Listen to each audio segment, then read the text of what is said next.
before I was working, I was working so many hours, and so because the only way I knew how to change the firm was just work really hard. And we were growing, but we were growing relatively slowly.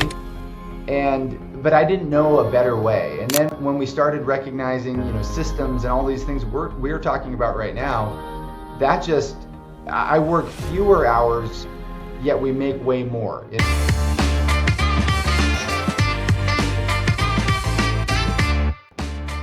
Well, welcome. We are so excited to have this interview with Andrew Compton, and I think that we will get good insights from Andrew.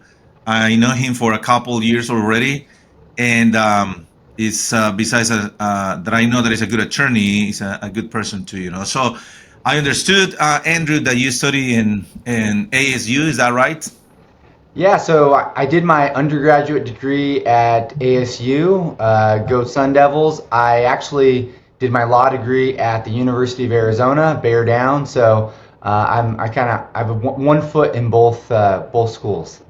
Great. Well, thank you for making this time. The idea is that we want to empower, we want to um, help attorneys when they watch these interviews, so they can feel motivated to keep going on and working hard, in this journey that is not easy, especially because we know that people started to be an attorney in for years, and now after that they practice and eventually they want to have their own business, and that's another story, another journey. Is that right? I know that at school they don't teach you how to sell, how to manage your business, how to. Is that right? Oh, they don't teach you any of that in law school. And, none of your teachers, none of your professors, they've never run a law firm. They don't have any idea how to be a business owner. So, yeah, it's not something that comes naturally to most lawyers. Yeah, you are right. So, okay, I'm gonna ask you a few questions, but I want that based on your journey and your experience, we can identify some key points that really can help other attorneys. So the first question that I want to ask you is there something specific that happens in your journey as an attorney that it was an aha moment, it was a moment that defined you to realize things that you need to change, improve, to in your career as an attorney, something that you can think, my goodness, I hope that I can see that before, is there something that you remember? It can be a case, can be an experience, a personal experience, a professional experience that help you. And you need to, I want to tell the audience too, that at this point, Andrew has his own business. He runs his own business, as a estate planning attorney. So is there something that you remember that was crucial in your journey? Yeah, Gilberto, there's definitely an experience that comes to mind, an aha moment, and I want to set it up just a bit. So I started my career working for a big law firm in downtown Phoenix. Was fortunate enough out of law school to land with a really great firm. They provided really good training, had a lot of great experiences and good clients that we worked for. But a couple years in, I knew that wasn't my long-term plan. I looked around, you could see the long hours that the partners were putting in, even, at the later stages of their career. They were working long hours, and there was a lot of high stress environment. And I knew that wasn't what I wanted. I had a long commute to downtown Phoenix. So I wanted to be out on my own, doing something different, being more in control of my life. And so my father, I joined forces with my father. He had been doing estate planning for a number of years, and his firm was sort of on autopilot, and he was coasting into the finish line. And we got together and said, hey, is this something where we can grow the law firm? So we got together, and we started working together and started growing the law firm bit by bit. But Gilberto, I'm not going to lie, it was every bit as difficult or more difficult than working for the large law firm. I was working just as many hours, if not more hours, trying to work as the entrepreneur. And it was really stressful on me, really taxing on me. And, I can remember, this might sound silly, but I can remember one Christmas, about a year into it, watching the Christmas movie "It's a Wonderful Life" with Jimmy Stewart. I don't know if you've ever seen it. Yes. It's one of my absolute favorite movies, Beautiful. and I felt the weight of what someone like him was going through. Right, he's sort of in charge and in control, but has the it seems like life is falling apart around him, and it made me incredibly emotional. And I sat there on my couch watching that movie by myself, and I was crying. Not only thinking about the movie, but thinking about my own situation. And I wondered, what am I doing? What am I doing? I'm so stressed out. I'm working all these long hours. This can't be it. This can't be my future, and it's not sustainable. And so, thankfully, shortly after that, we ran into some really good people, yourself included, that were entrepreneurial minded, that really helped reorient my thinking and our thinking as a law firm, and helped us think about this as a business and business owners, and really getting out from under all that stress and anxiety that lawyers face when they're running a business and they're not quite sure how to do it. Amazing. Amazing. Wow. I always had my own business, not because I wanted, that was the way that the life pushed me, but I feel empathy about that. Sometimes I talk to attorneys that they build their own jail, they were so excited to work in a company and now they're having their own business, but they don't have a life.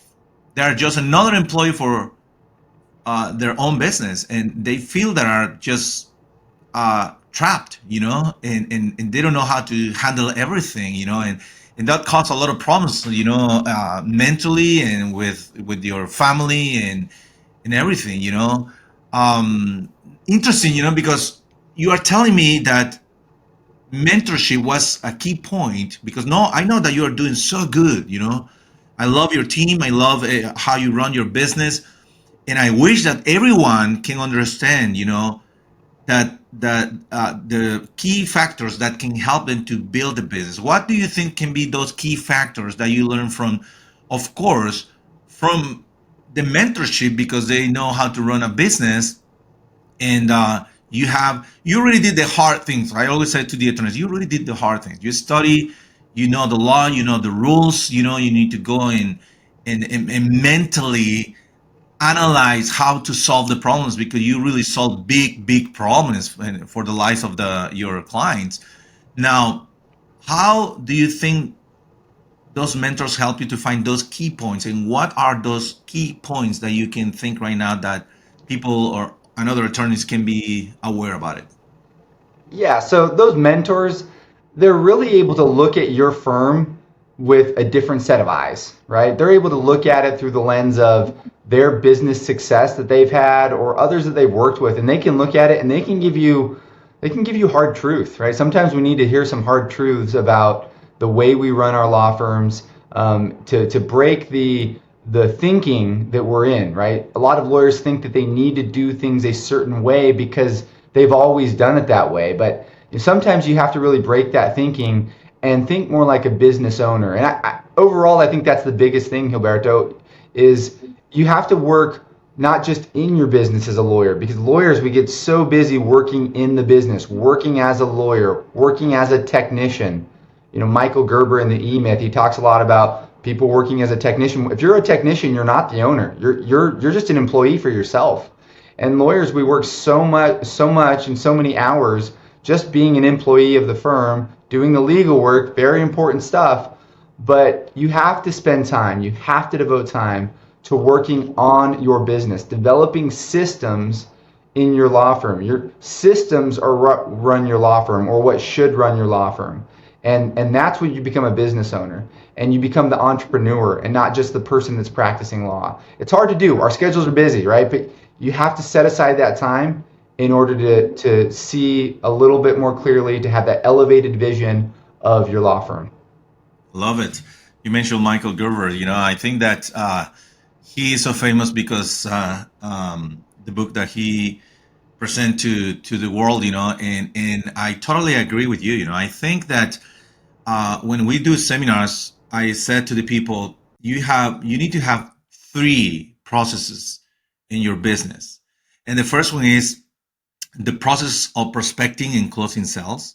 Sometimes people call it sales is this is the sales process.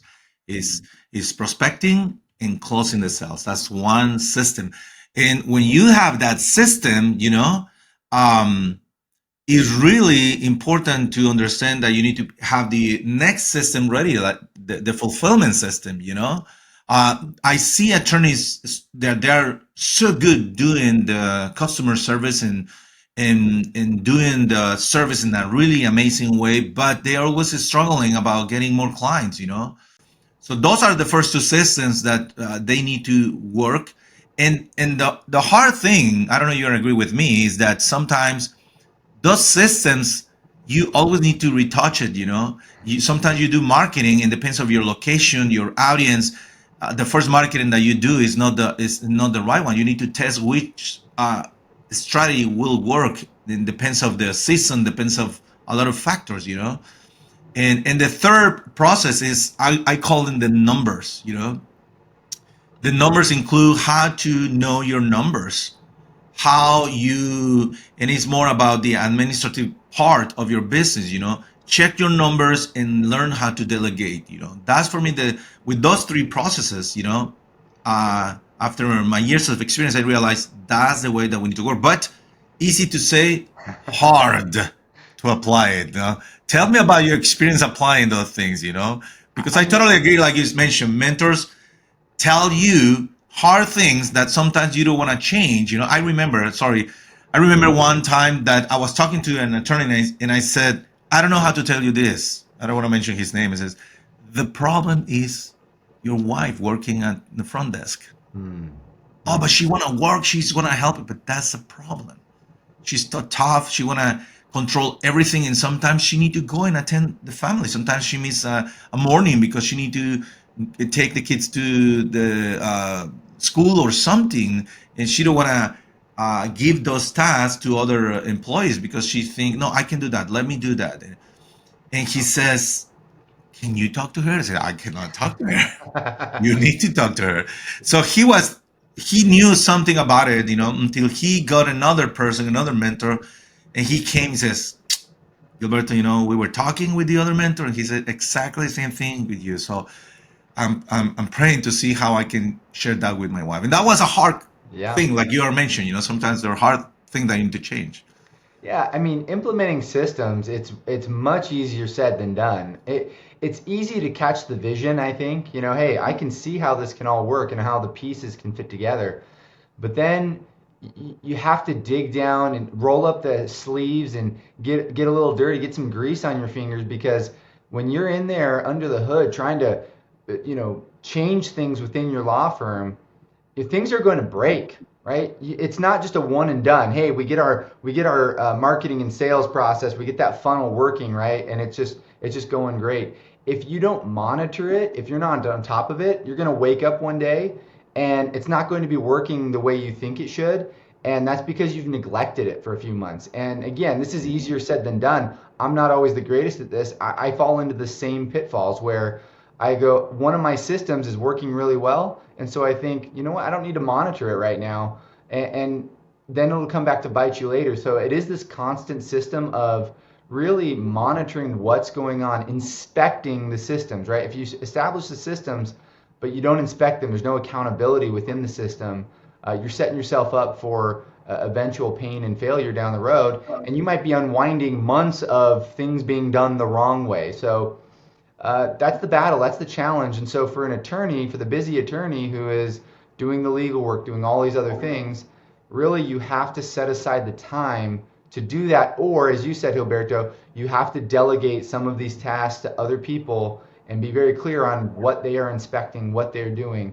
You need to have your eyeballs on these things. Yeah. Tell me, Andrew, when you apply the change of the marketing process, and how you close the sales and how you train your receptionists, it took time. I know that it took time. I want that everyone can be aware that is not easy, but it's possible. But in percentage, how much increased your revenue as a law firm just applying those changes that can took you like a couple months, but how do you see, how much increases in revenue? What percentage do you see that increase after you start to test and apply the marketing process, the sales process? Because I know that you did a huge change. Yeah, I mean, it's been a couple of years, Gilberto, since we really started to implement. And when we started to change our sales process, our marketing process, everything, the client experience from top to bottom, we have seen a growth in our firm of about 70% in revenue. And that comes with adding, we don't have new attorneys that we have. We have the same number of attorneys, but a 70% increase in revenue. We have a few new team members involved with that, but what that means is there's a lot more profitability in the law firm. It's been huge. It's been a game changer for us to reevaluate that whole process and recognize, you know what, we can actually sell to client and lawyers. We are selling our services to people. We are doing it. Sometimes we don't like to think of ourselves as salespeople, but once you sort of change your mindset, right? Hey, we're selling a service and we can provide an excellent service. And in fact, the service I sell is not unlike any other service that anyone else sells. And when we adopt that mentality, it really changes the way we think about it, and it's going to lead to better client conversion. It's going to lead to a better margin on the cases we have, and it's going to lead to happier clients. Great. Do you think that increased 25%, Our, our, 40%? I mean, our revenues are up, like I said, 65 to 70%. Our revenues are up 65 to 70% since we started doing this. Wow, please everyone listen about this. Just changing and organizing your process, can change 50%, about 50%, sometimes 100%. I know, and you were doing good, with your clients, but I know companies like you that increase 25% can change your life, Yeah. you know. Gilberto, before I was working so many hours, and so because the only way I knew how to change the firm was just work really hard. And we were growing, but we were growing relatively slowly. But I didn't know a better way. And then when we started recognizing, systems and all these things we're talking about right now, that just I work fewer hours, yet we make way more. So do the math, right? It's not complicated. And I'll say this, Gilberto, we as a law firm are just scratching the surface on what can be accomplished through marketing, right? We are not very proficient. It's a system we're not very proficient at yet. And working with Gobi Max, we're learning how to do some of that. But that's even a system we're not always giving our full attention to. So we know there's more. There's more out there, right? We've grown a lot, but man, we're still just crawling right now. We haven't even began to walk yet. Yeah, yeah. Well, I love to hear that. So I just want to mention too something that I think that is crucial, and it's about prices. When you organize and you have your own um, mentality about the prices that you need to put for your services, everything can change. Sometimes, I don't know, you feel that sometimes attorneys or business owners they base their prices on the competition, and the value that you provide, and that is tricky. Sometimes when I was consulting some companies, I said to them, "Why are you charging this price when you are so awesome and so good?"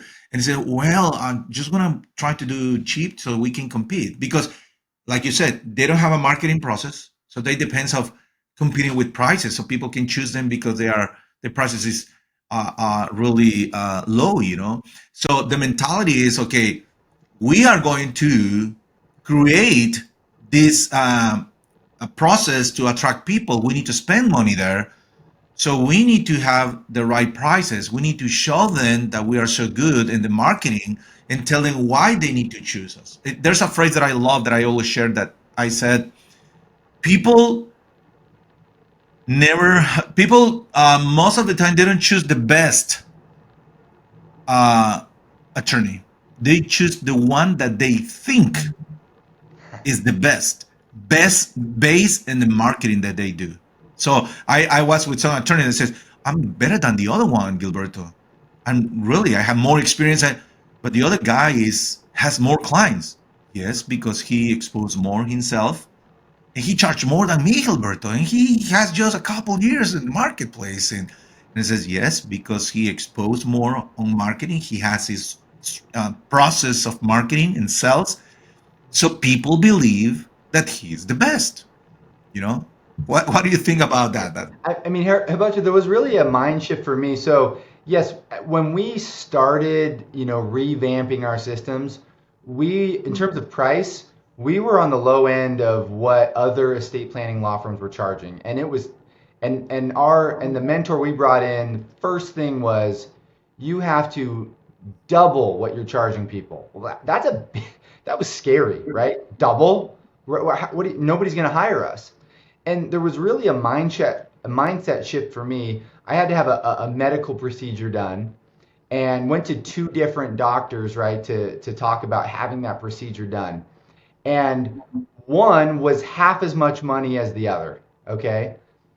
But the one that was twice as expensive, the whole process from beginning to end, walking into the office, being greeted, meeting with the doctor, the after doctor talking about the sales process, the follow up that was done after, it was amazing. Okay, the materials that were handed out, all the little small touches, and I walked out of that thinking, I have no doubt I want to go with the one that's charging twice as much money. And that doesn't seem to make sense, right? But as you said, people aren't always buying. I mean, I wanted to buy who I perceived was the best.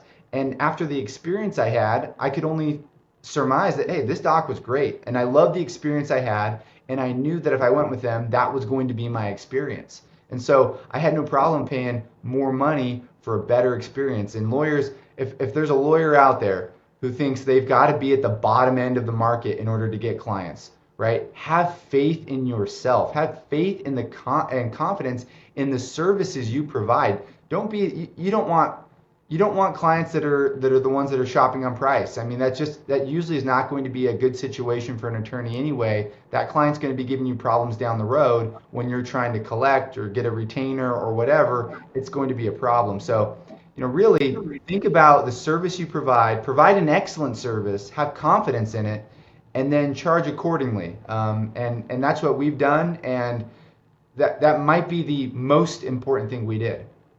you are right. You are right. Love it. Faith.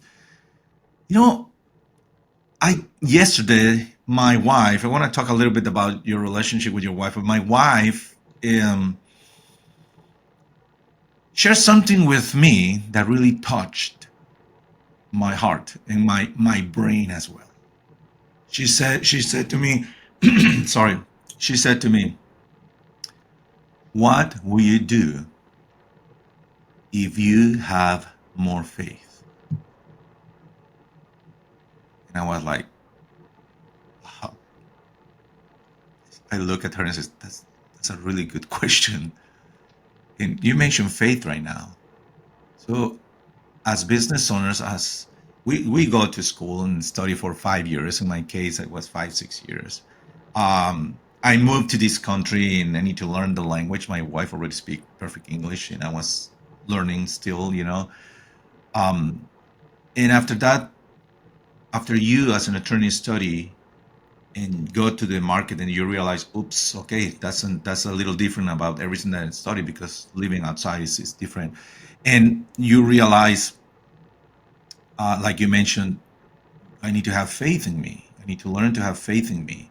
So how do you think that you mentioned faith? How do you think that you balance uh, the work that you do in your office and the life that you have with your family and your partner, your wife? What advice do you think that you can share with the attorneys? Because if we don't have the process, like I can tell you, 80% of attorneys, they don't have a process, and they struggling, a lot, and they suffer a lot with their relationship with their kids and their family with themselves. So what do you think? What do you do to balance that? Aspect in your life. Yeah. Personal life and professional life with your spouse and your kids. I mean, look, one of the main reasons why I wanted to work for myself was so that I could have a better relationship with my spouse and children. So, if having my own law firm couldn't provide me with that, then, one of the big reasons why I did it wasn't even there. And so, at the big law firm, right, again, spending at least 2 hours a day in the car commuting, and then expectations of working late hours and so on. Again, if that was going to be the same thing here, then there was a problem. And there was a time, and there have been times, Alberto, where I have had to work long hours here in the firm. And there will be, sometimes there's a season of life where we do have to really work hard. I'm sure you've been through that, as an entrepreneur. There are times where it's on you to get certain things done, but um, really creating those systems and having the firm run a certain way is your key and ticket to more freedom. And look, I'm not completely there yet, but hey, today we're doing this on a Friday. I'm gonna be out at 1 o'clock today, right? I'm gonna go over to the driving range and with my son. We haven't been over there in a while. We're gonna hit a couple golf balls. I'm no good at golf, but we're gonna go over and hit a couple golf balls, right? So, having my own firm and developing these systems to where we're at a point where I feel comfortable, yeah, I'm cutting out on Friday afternoon, right? And so, or it might be, yesterday my kids had parent teacher conference, and I booked out my calendar for my firm for the firm. I said, hey, I'm out. I'm going to be at parent teacher conference. I guarantee you that would not have been something I could do at my old law firm, right? There would have been an expectation that I was on the clock and I was working there. So, work-life balance, it's a tricky thing, because we work for our families. That's what I'm here for, right? I'm here. My purpose is to provide for my family. So the hours I spend here away from them, I'm doing it for them. And we try and make sure our kids know that. Hey, when I'm not here, I love being with you, but when I'm not here, I'm doing it for you. But then I'm also creating a firm that gives me time to spend time with them. Love it. Love it. I think that that was a good information to share, because most of the entrepreneurs, they struggle, with time management. And it is impossible, I hear from another of my mentors, to have an amazing life if we don't have a good agenda. What do you think about that? Well, when you talk about agenda, do you mean like a daily calendar, or do you You are mean, right. okay? Yeah. Hey, Herbotra, I'm gonna be honest. This is something I struggle with, right? Because Everyone has struggled with that. I don't know anyone that is, perfect with this, yeah, but time management is tough. My calendar. I mean, if you looked at my calendar, it's it's jam packed, right? Week after week, my calendar is jam packed, and I think the key, and I'm getting better at this, right? But the key is to block off important tasks that you need to be have done, and do those tasks during that time. And I have on my calendar, I will tell this to anyone listening, the entrepreneur attorney or the entrepreneur in general. I have time blocked off on my calendar every week to work specifically on the law firm, not to work practicing law. And sometimes my staff will come to me and they'll say, Andrew, hey, you're really busy this week. Can we schedule an appointment during that time, your work on the business time? And I'll say, no, like that's an appointment just like any other appointment. And so I'm going to be working on the business during that time. I'm sorry if I don't have time to do it, then I don't have time to do it. But we have to block off on our calendar those important tasks that we need to do. And Gilberto, full admission here, I have things that I'm still not doing that need to be put on my calendar, and I'm trying to figure out the balance between getting the work done and getting the business tasks done, and it's a tough thing. But you have to block off the calendar, or else a whole week is going to go by, 2 weeks will go by, 3 weeks will go by, and you'll just have your head down, head in the dirt, for the attorney doing legal work, and you'll look up after 3 weeks and there will be no movement on the business. Andrew, what a beautiful, I think that when I'm interviewing attorneys, uh, I love attorneys or people like you when they uh, open their heart to share that they are not the best in town. the best example, because I think that life teaches every time that we're getting older and older that we need to learn more. It's and that we are not perfect. I love the way that you said, when I'm still working, I set apart this time for my family, for my company, and I'm not the best one. I'm not the expert, but believe me, I think that I'm in the same spot. We're trying to do our best, and it's about practice and practice and practice. And I love when I hear from attorneys that they recognize that we are human beings. And that's really important for the audience, that they can understand this is normal. We still successful because in the path that we are working, not because we reach $2 million per year or something like that. It's not just about the money. It's about how we are going to use our time and our money. So I love the way that you were open and shared that with you. So last question, Andrew. I think that this is a great interview. I'm so happy that you make the time, and I thought in you. What would be an advice, you know, for new attorneys?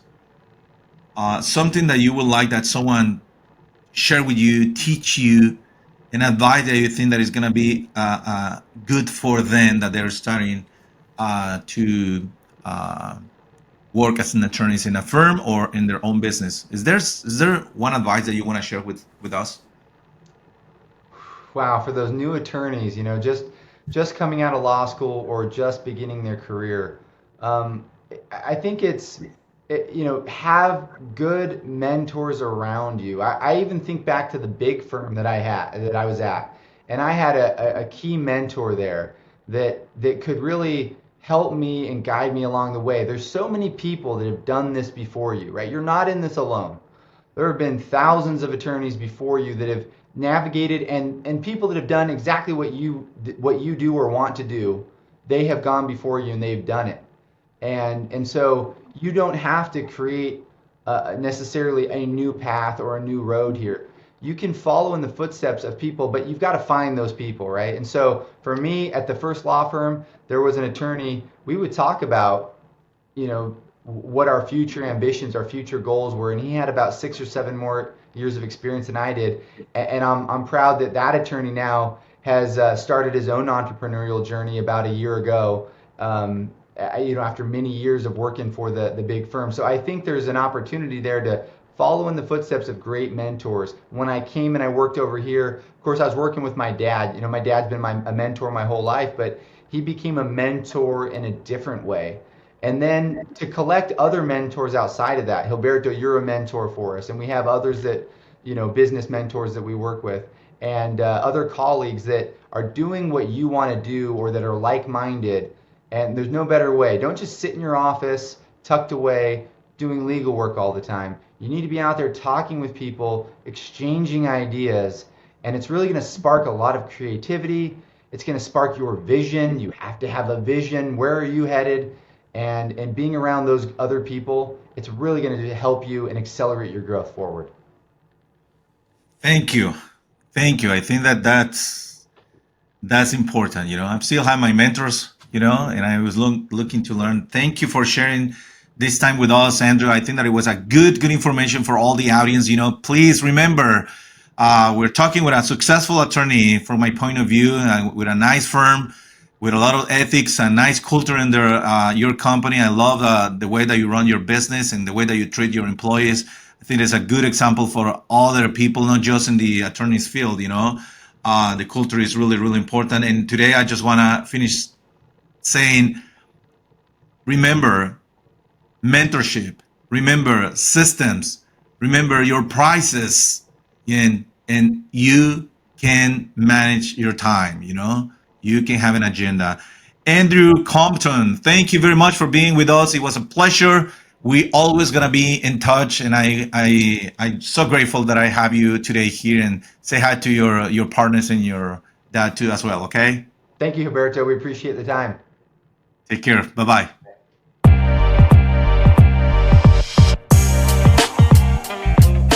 Thank you for watching and listening. If you're an attorney with your own law firm, we know you have valuable experiences to share. Reach out to us. We would love to interview you and bring your story to life on our show to inspire others attorneys in their journey.